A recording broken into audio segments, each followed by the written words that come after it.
Chiefs game here this time in the postseason. If things are going to be different this time around, what do you think you guys need to do in order to make things different this time around in the postseason? Yeah, I think one, have a good week of practice, making sure that what we're putting into the game plan, guys are understanding it and going out there and practicing hard. And then when we get on the field on Sunday, just trusting in the game plan, trusting in each other, and have fun playing the game.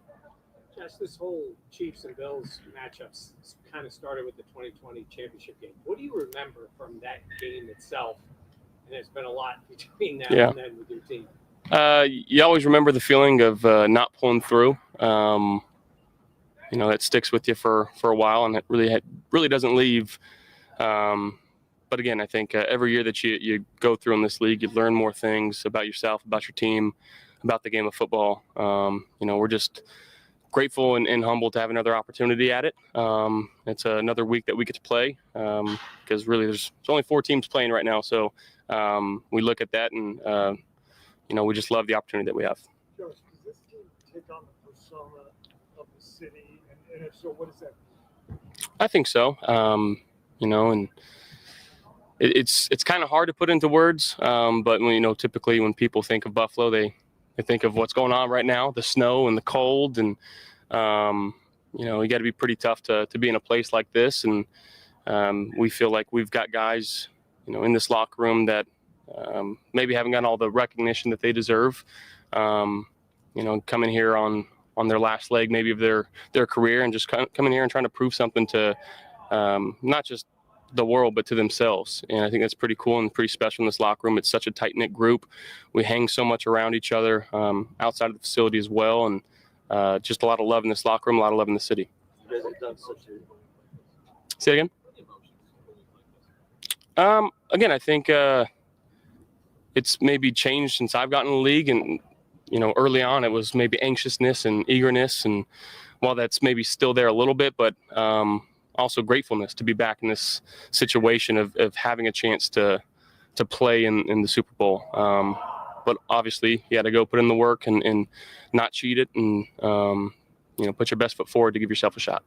Earlier, Sean talked about how your team and the Chiefs have both evolved kind of over the years. To stay relevant, to stay one of the heavyweights in the AFC, how have you seen the Chiefs kind of change what they do? I think it's fairly similar to kind of what I feel like we've adopted this year. And again, they control the ball extremely well. They don't make bad decisions. Obviously, Patrick is one of the greatest to ever play the game. And they're one of the greatest teams to ever be assembled. Going for a three-peat, and that's what everybody wants to be in this league, is to have the sustained success that they've had. But again, they play great situational football.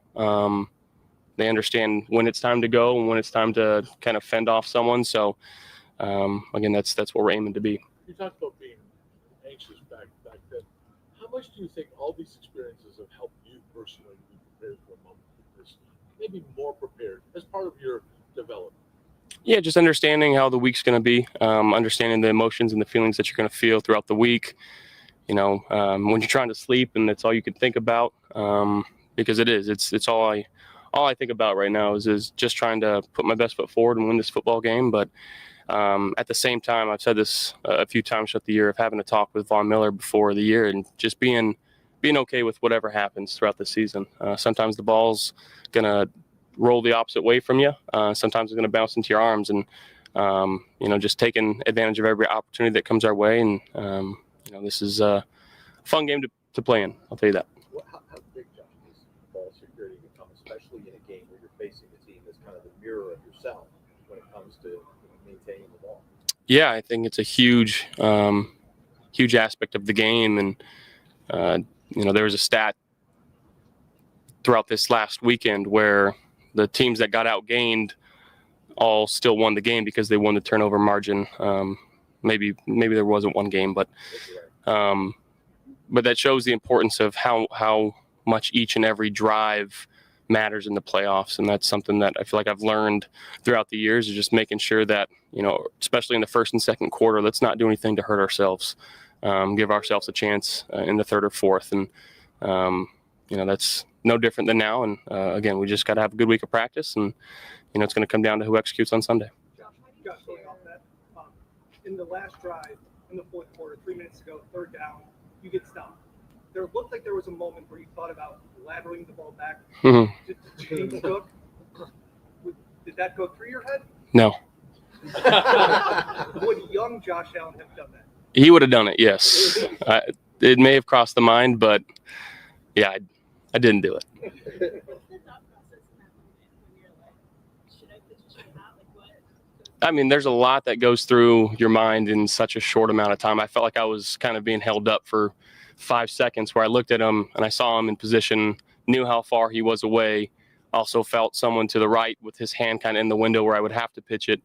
And just, yeah, the good guy won over here. So Josh, where has your leadership grown the most? I think maybe just the approach to the game that I have, and making sure that I'm, again, spending as much time in the facility as I can, and hanging with the guys as much as I can, but at the same time, being as level-headed in myself that I can be. And I think that's the most important thing that you can be as a leader is yourself, and that's all I try to be.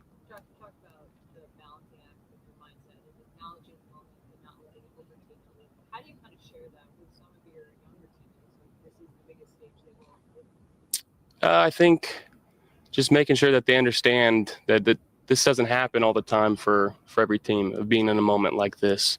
There's a lot of guys that have played a lot of years in this league that have never played in the playoffs, let alone an AFC championship game, and making sure that they're enjoying the moment as well. I think you can get very consumed into this, but at the end of the day, we're playing football, and it's the same kids game that I grew up loving, and I'm just very, again, grateful to be here. Josh, what's your comment about Bills fans rallying in support of Mark Andrews after some of the harsh criticisms of the Yeah, I mean, I think that speaks volumes of what Bills Mafia in Western New York's all about, and I think that time and time again they continue to show how awesome they are, and I think it should be every fan base should be envious of what Bills Mafia has, and the love and support that we get from them is second to none. So yeah, it's a spectacular place to be. I'll tell you that. Familiarity can sometimes be a good thing, but I wonder, is it sometimes a bad thing? Does it sometimes become like, I don't know, maybe you're trying to overthink things because you guys have played them so often? How do you approach playing a team that you've played more than anybody else? Yeah, I mean, I think it's like a division game. I feel like we've played them just as much as we've played the guys in our division, and with that comes familiarity, new wrinkles here and there throughout the game, but they know who we are, we know who they are, and it literally just comes down to who executes well on Sunday. We can put all these plays in and expect one thing, and they can throw a wrinkle and do something completely different, and vice versa. So again, just trust your rules, trust the guys on the field, and just play football. Thank you. Thank you.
sometimes pressure isn't good for everybody. You know, people react differently from pressure. So, you know, sometimes you just want to alleviate that and just, you know, feed the confidence, let everybody know that we're good enough to play in this game, we're good enough to win this game. And, you know, we just leave it right there. That's all you need. You don't need any extra sauce on it. Let's just go out here and play this game, you know, take it one play at a time.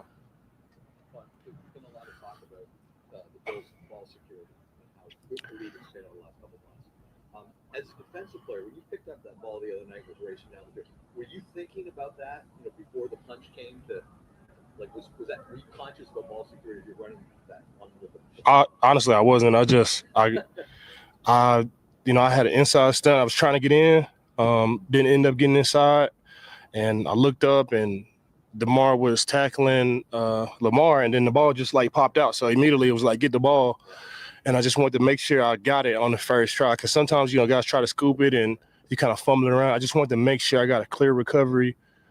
I was able to get it smooth and clean, and then I had it, and I just took off running as fast as I could. And before I could shift to gear 3, I started looking up at the scoreboard, and I saw 5 white jerseys around me, and it was like at that same, like right when I looked up at the scoreboard, I saw 5 jerseys, and Justice Hill came out of nowhere with the swipe. So, you know, this is how it was supposed to be.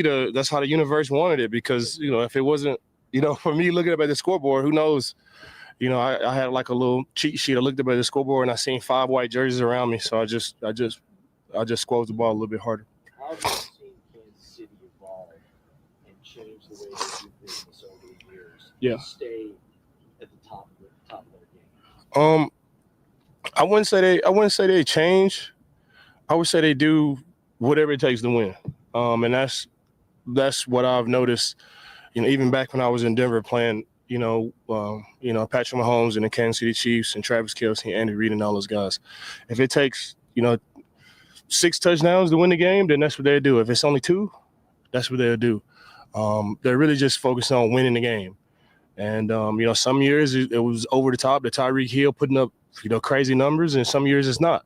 But they still have this ability, no matter what the situation is, to, you know, win those games. We saw it all season. You know, it could be the game-winning kick, you know, them versus Denver the first time, and they were able to get a block. So, you know, they do whatever it takes to win, and you know, it's respectable. Like, that's not something that you coach or teach. That's just the lifeblood of the team. And, you know, after you win so many close games like that, like they have, it starts to feed into the confidence, and rightfully so. They've been in those situations time in and time out, and they're doing whatever it takes to win. If that's Pat throwing the ball 100 times, that's what they do. If it's running the ball, that's what they do. If it's defense playing style, Chris Jones coming in, and, you know, all those guys on defense to get it done, that's what they do. Whatever it takes to win, that's what they're trying to do for sure. Easier said than done. But what's the key to corralling Mahomes in the pocket? I don't know. I wish I had, you know, a magic play that we could draw up, and, you know, I would be calling it, you know, every single play. But, you know, he's just one of those players. Like, it's kind of like, you know, Kobe. Like, he's going to score his shots. He's going to score his points. No matter if you have 2 guys on him, 1 guy on him, no matter if you're playing man zone, if you're rushing him, like, he's going to make plays. You know, we just got to make a few plays, you know, more than him. Got to understand what we're doing, understand how we're rushing. And really all 3 of these games that we've played in, counting this one coming up with Patrick Mahomes and Bo Nix and Lamar Jackson, all those guys have the ability to take over the game, you know, by themselves, just using their feet. And we just got to know what we're doing up front. That's not being timid, and it's not being too aggressive. Just knowing what we're doing, knowing where we're rushing, knowing what we're trying to accomplish, and, you know, understanding that he's going to make plays. We just got to make a few more than he does. Vaughn, after last week's win, Josh Allen talked about a conversation that you two had in the beginning of the season before it started about sometimes the ball will roll your way. Josh just mentioned it again today. What do those conversations look like when you guys are setting the table for the season? Honestly, it was just conversation. It was just me and him. We just happened to be in Cabo at the same time. I think he was there for a wedding, and, you know, I was there for a vacation, and, you know, word travels fast, especially when you stand at the same spot. And, you know, I gave him a holler, and I just went over there, and we weren't even talking about football at first. I was just talking about, you know, Josh and, you know, the type of guy that he is, and, you know, nerves, and, you know, just giving him some of the things that I've relied on to help me get through high pressure situations, because we all have them. And I was just telling, I find peace in knowing that I'm really not in control. I can only control leading up to the game. I can only control how I prepare. I can only control my interaction with my teammates, getting rest. That's all I control, being prepared. When the game starts and it's time to play, I don't have any control over that. And for some people, it might be scary not knowing what's going to happen next, but I find peace in that, knowing that if it's for me, it's for me, and if it's not, it's not. And, we just have this quiet confidence and this quiet belief, not just wishful thinking, but all the things that we've done up until this point, that if it's for us, it's for us, and if it's not, it's not. And that helps me kind of really package things in my mind. If something bad happens, that's just how it was supposed to be. The universe is leaving clues and signs for us all day long, each and every day, and it's up on us to be able to decipher that and really read that. And it's the same here at the football field. All I can do is control the type of person I am, my preparation, my recovery, being ready to go. And I find peace in knowing that when I step on that field, like, this is just how it's supposed to be. The ball in the Ravens game, we had 3 guys around. It was Q-Jeff, and we had Smoot right here, and the ball just, boom, sat there flat, and it just was screaming at me, pick me up, man. Like, it just pick me up, run with me. And I reached down, and so many times you fumble that ball. I've been in that situation before where you kind of bobble that ball, and it takes you a second to get it, and it just stuck to my gloves, and I'm running with it, and I'm running as fast as I could, and I look up at the scoreboard. I see 5 white jerseys. Then Justice Hill comes out of nowhere to try to swipe it. 9 times out of 10, that ball is gone. It's just, that's just how things were supposed to be. I had a lot of good rushes this season.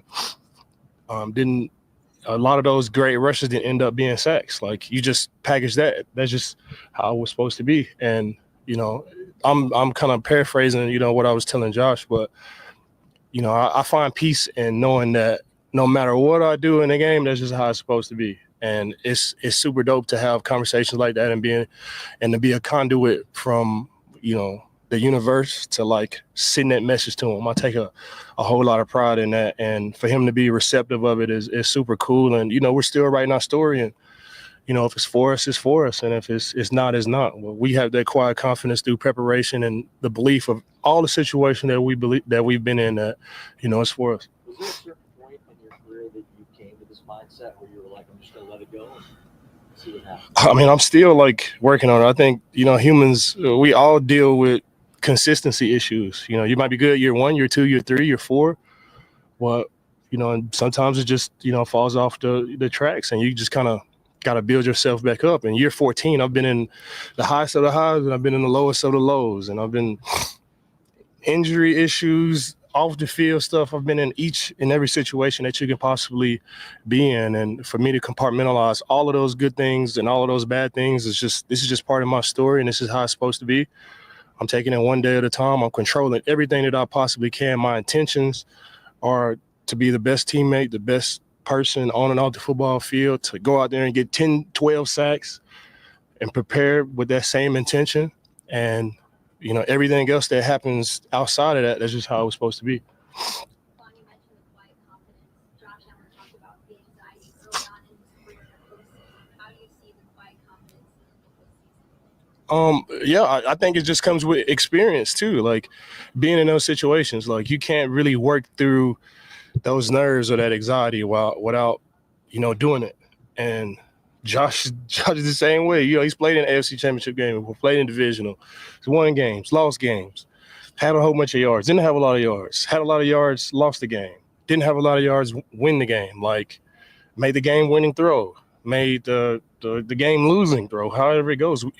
He's been in all of those situations, and all it really does is just it calluses the mind and just builds that quiet confidence, knowing that I'm controlling everything that I can control, and I'm doing everything in my power to win the game. And after you reach that point, you kind of just let go. You kind of just surrender, to the outcome. Like, and that's a great place to be for me, especially knowing that I'm in the best shape that I could possibly be. I'm doing everything I could possibly do, and sometimes things happen. Sometimes, sometimes I'm trying my hardest to get a sack and it doesn't happen. Sometimes I'm just in the right place at the right time and the quarterback, it just falls in my lap. Like, it happens for quarterbacks the same way. And all you can do is just control what you can control, especially at this stage. And anxiety and the nerves come from not feeling like you're ready to go and not feeling like you're prepared. I can deal with the nerves and anxiety of playing the AFC Championship game or the stadium or the crowd. Like, those are all like natural things. The nerves that we can control is feeling like you're prepared, feeling like you're recovered, breathing life into your teammates, breathing life into the coaches too, because they need confidence just like we need confidence too, controlling all of those little things. And, after that, you just kind of let go and, that sack just falls in your lap and, that ball just falls right in the breadbasket for a touchdown. At this time of year, obviously it's about team accomplishment.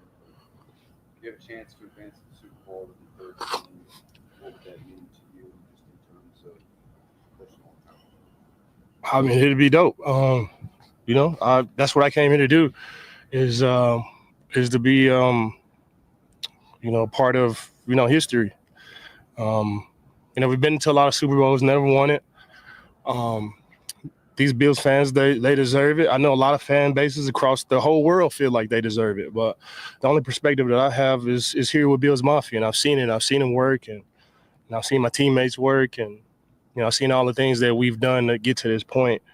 And you remember those things, and it motivates you, and it inspires you, and I feel like the games are won, before the game, the moments before the game, and we're doing everything that we possibly can do to make that happen. And if it's for me, it's for me. If I celebrate like I knew it was going to happen, 10 years ago, and if it's not, it's not, and I'm still going to continue to try to make that happen for us. But I'm the most optimistic person that we this side of the Mississippi, so you already know what I'm thinking when it comes to questions like that.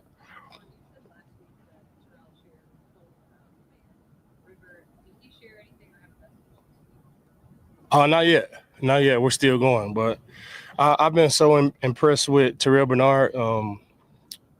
Third year in the league, middle linebacker. He's commanding the whole defense. He's the sole captain on that side of the ball, and he's wrangling these guys up from, you got all different types of personalities, and he's coming in, he's getting everybody together. He's the communicator on defense.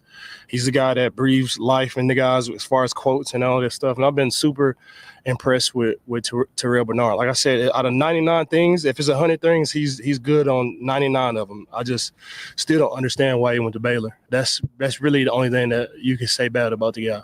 But other than that, like, he's the type of guy that you want on your football team. He's the type of guy that you want calling the defense. He's the type of guy that, you just want on your side, whether that's on the football field or off the football field. He's a great human being.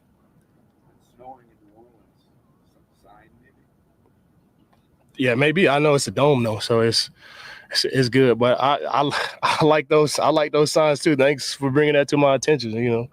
Maybe that snow's coming from Buffalo. We still got to play the game, and that was another piece too. As far as where we're at this point in the career, the media, they do a great job of really promoting the game with podcasts, interviews, and, with sports betting. This team's supposed to do all of this. Like, that's all good, and it creates excitement. It drives eyeballs to the game, but you still got to go out there and play the game. So with all the dreams and aspirations that we got, it's won on Sunday at 6:30. Thanks, guys. Appreciate you.